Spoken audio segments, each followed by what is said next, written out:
Let's take you to Minneapolis now, where the city is under a curfew, but that hasn't stopped the protesters. The governor admits the police can't control the situation.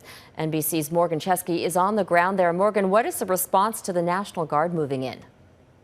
The response will be much more visible than what we've seen in nights past, but I do want to make a very clear difference between the protests that we have seen during the day here in Minneapolis and the activities by the masses that have taken place at night. And the governor acknowledged that also, saying that 80% of the arrests that took place in the early morning hours and today were from people that were out of state. And so he was trying to draw that line as these people are here, that there are peaceful protests to be had, and that are entirely separate from the devastation and the destruction that we've seen from those groups of people that have moved in at night and essentially had free reign in certain parts of the city because police were not able to move in or simply chose not to. So with the arrival of 1,000 new National Guardsmen today, that should definitely change the situation when that 8 p.m. curfew goes into effect this evening.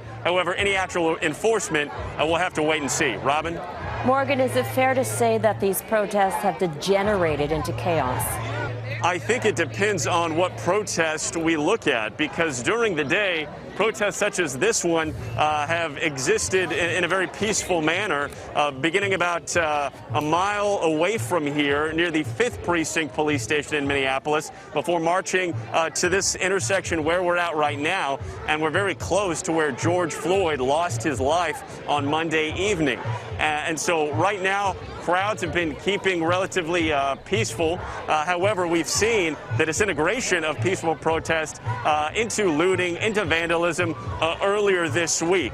So it's a case-by-case basis, Robin. I think that officials are trying to make sure that people understand it's certainly safe to come out here, to gather, to try to send their message as best they can. But what will not be allowed anymore, at least the governor is trying to prevent it from happening, is what we've seen the past several nights, and that's been block by block, lit on fire, vandalized, and looted, really turning parts of Minneapolis into unrecognizable areas. Robin?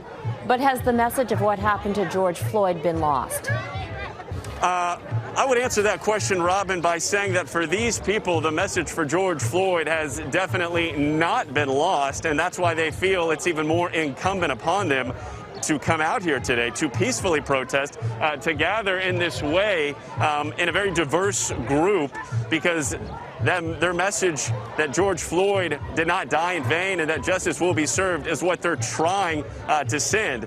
And this is very much a reaction to not only George Floyd's death, but to the damage we've seen night in and night out here in Minneapolis, because the people here tell me that they're afraid that all of that violence will overshadow what they're calling a peaceful message. So there is a lot of dissension and anger still in what happened to George Floyd, but the group of people that I'm surrounded by today, they very much want to have justice pursued, but they want to separate themselves from that group of people that have caused so much damage in this city. Robin?